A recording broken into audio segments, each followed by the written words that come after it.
आम्ही मुंबईहून इथे आलो. मला आठवतंय की 9 वर्षापूर्वी पण प्रचारासाठी इथे मी आलो होतो. त्या काळातली परिस्थिती आजची परिस्थिती थोडी फार काहीतरी बदल दिसते.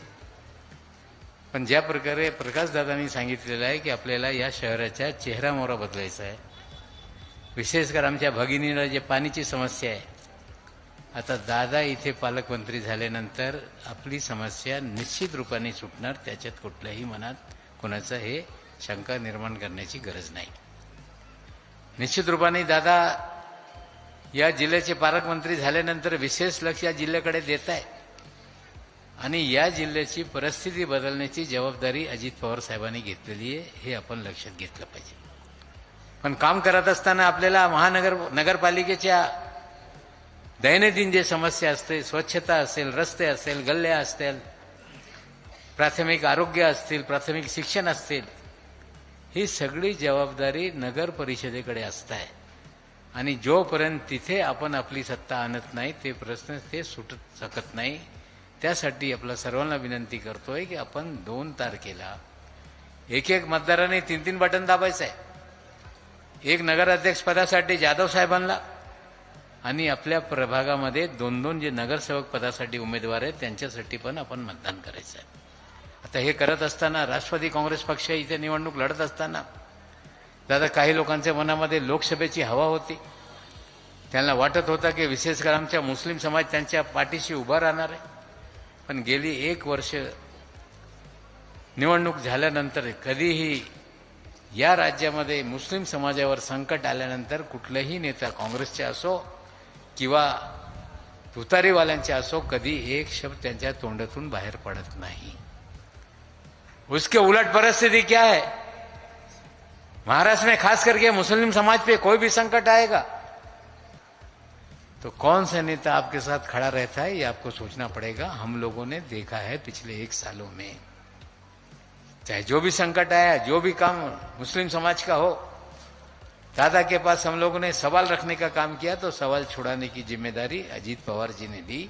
ये हमको समझने का काम करना पड़ेगा.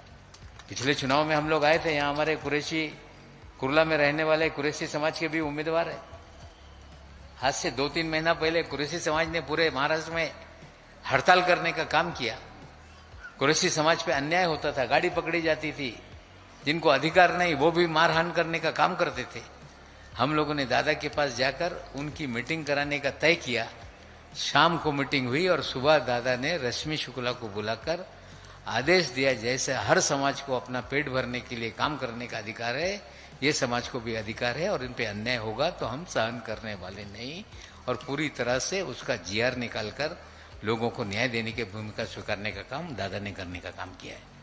हमारी जिम्मेदारी बनती है, हमारी बहनें यहाँ पर है, लाडली बहन योजना तो है, लेकिन साथ ही साथ में लड़कियों को पढ़ने के लिए दादा ने जो भी इंजीनियर, डॉक्टर या तंत्र शिक्षण लेगा उसकी पूरी फीस भरने की जिम्मेदारी सरकार ने स्वीकारी है. ये जानकारी हम लोगों को नहीं है. दादा राष्ट्रवादी कांग्रेस पार्टी के सभी कार्यकर्ताओं को जिम्मेदारी लेना चाहिए कि आज महाराष्ट्र में इंजीनियरिंग की 50,000 से ज्यादा जगह खाली रहती है. अगर प्रकाश दादा या मतदारसंघामध्ये आपण 11वी-12वीची ज्या मुली शिक्षण सायन्समध्ये घेत आहे त्यांना CHTची जबाबदारी, त्यांना कोचिंग करण्याची जबाबदारी घेतली तर मला वाटते या जिल्ह्यातून आणि या मतदारसंघातून 200-500 महिला हे मुली आपल्या इंजिनियर होऊ शकतात आणि त्याची जबाबदारी आपण पक्षाने स्वीकारली पाहिजे आणि त्याला मोफत शिक्षण देण्याची व्यवस्था सरकार करेल. आणि आपल्याला बोलू इच्छितो, काही लोकांना वाटतं आमची मुलगी 18 वर्षाची झाली, 17 वर्षाची झाली, आता लग्न करायचं आहे. आमच्या समाजामध्ये ते मुलं शिक्षण घेत असताना 10वीं तक जाते नहीं, उनके सामने सलमान खान बनेंगे, शाहरुख खान बनेंगे, लेकिन हमारी बच्चियों में पढ़ने की बहुत ज्यादा इच्छा है. हमको फिक्र करने की जरूरत नहीं, उनको 11वीं साइंस कराओ, 12वीं साइंस कराओ, इंजीनियर बनाओ. और IT सेक्टर के इंजीनियर बन गए तो कारखाने में जाने की जरूरत नहीं. वर्क फ्रॉम होम का तरीका अब इस देश में आ गया है. कंपनी वाले ऑफिस में लोगों को बुलाना नहीं चाहते, एयर कंडीशन में बिठा नहीं चाहते, घर से काम करो, पगार देने का काम करेंगे.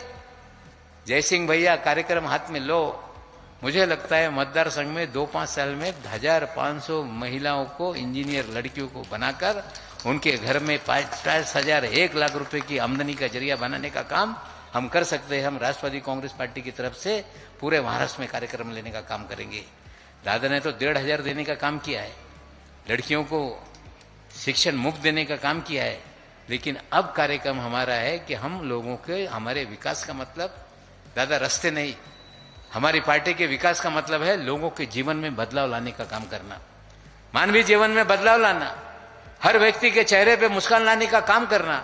और हमें लगता है कि जयसिंह भैया, प्रकाश दादा, हम लोगों ने इंजीनियर बनाओ का अभियान अपने हाथ में लिया तो घर में 1500 नहीं 1,50,000 रुपए महीने की आमदनी हमारी बहनों के हाथ में आ सकती है।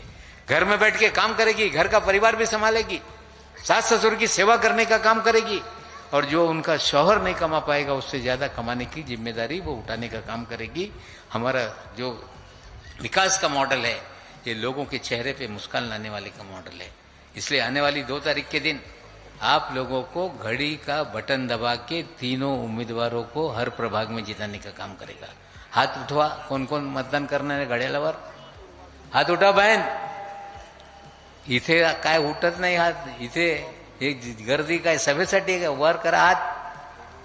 आता उठलेले हात हे दिसत आहे की निश्चित रूपाने 3 तारखेला जेव्हा निकाल येईल तर राष्ट्रवादी काँग्रेसचा झेंडा या किल्ले धारूरवर फडकल्याशिवाय राहणार नाही। इतकंच बोलून माझे 2 शब्द थांबवतो। धन्यवाद। जय हिंद, जय महाराष्ट्र।